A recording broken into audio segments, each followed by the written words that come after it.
جو کہ ہمارے پیغمبر صلی اللہ علیہ وسلم سے بولتے ہیں کہ ان سے کہہ دو کہ آپ یہ بھی کہہ دیجئے کہ اندھا اور آنکھوں والا برابر ہو سکتا ہے، یا کہیں تاریکی یعنی اندھیرا اور روشنی برابر ہو سکتی ہے،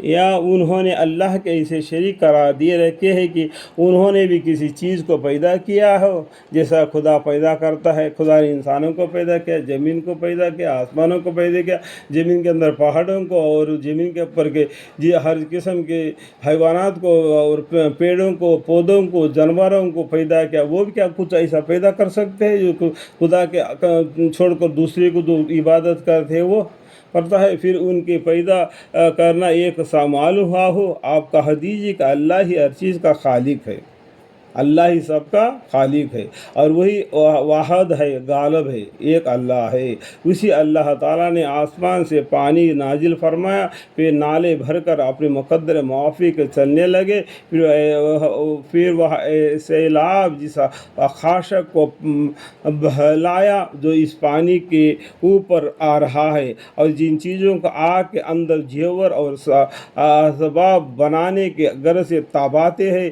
اس میں بھی ایسا ہی میل کچل اوپر آ جاتا ہے۔ جیسا نالے ندیاں بہتے ہیں تو اس کے اوپر کچرا پانی کے اوپر پھیل کر آ جاتا ہے، وہ کہیں پر بازو میں ٹھکل دیتا ہے۔ اسی طریقے سے زیورات کو بناتے وقت اس کو آگ میں تپاتے ہیں، اس کے اندر کا گندگی بھی نکال دیتے ہیں۔ اللہ تعالیٰ اس طریقے سے گندگی کو نکال کے باہر پھینک دیتے ہیں۔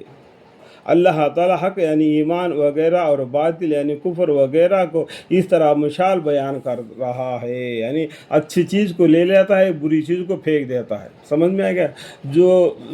جو میل کچل تھا وہاں تو پھینک دیا جاتا ہے، اور جو چیزیں لوگوں کے لیے کارآمد ہے، زمین یعنی دنیا میں نفع رسانی کے ساتھ رہتی ہے۔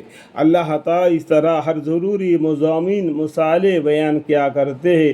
جن لوگوں نے اپنے رب کا کہنا مان لیا ان کے واسطے اچھا بدلہ ہے، اور جن لوگوں نے اس کا کہنا نہ مانا ان کے پاس اگر تمام زمین یعنی دنیا بھر کی چیزیں موجود ہو، اور بلکہ اس کے ساتھ اسی کے برابر اور بھی ہو، تو وہ سب اپنی رہائی کے لیے ڈال دے۔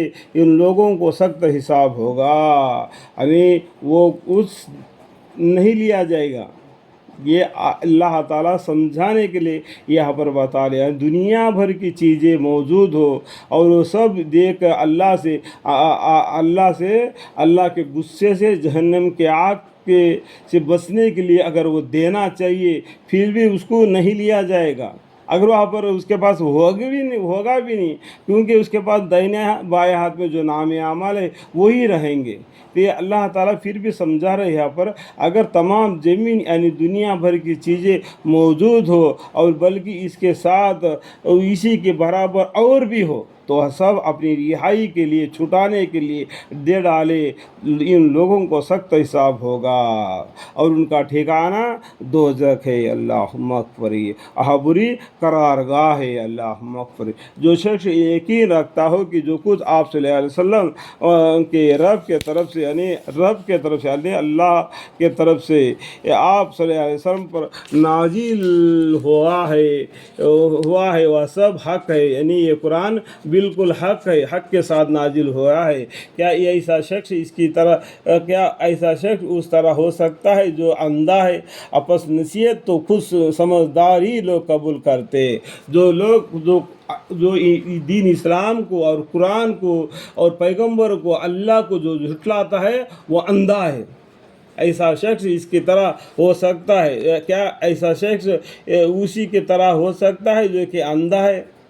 آنکھوں والا برابر ہو سکتے ہیں کیا؟ اندھا ہی ہے، اس کو کچھ نہیں وہ سمجھ میں آتا، کہیں دکھائی نہیں دیتا۔ بس نصیحت تو سمجھدار لوگ ہی قبول کرتے ہیں، اور یہ سمجھدار لوگ ایسے ہیں کہ اللہ سے جو کچھ انہوں نے عہد کیا ہے اس کو پورا کرتے ہیں، اور اس عہد کو توڑتے نہیں۔ اللہم اغفر۔ الحمدللہ رب العالمین، لا الہ الا اللہ محمد رسول اللہ صلی اللہ علیہ وسلم۔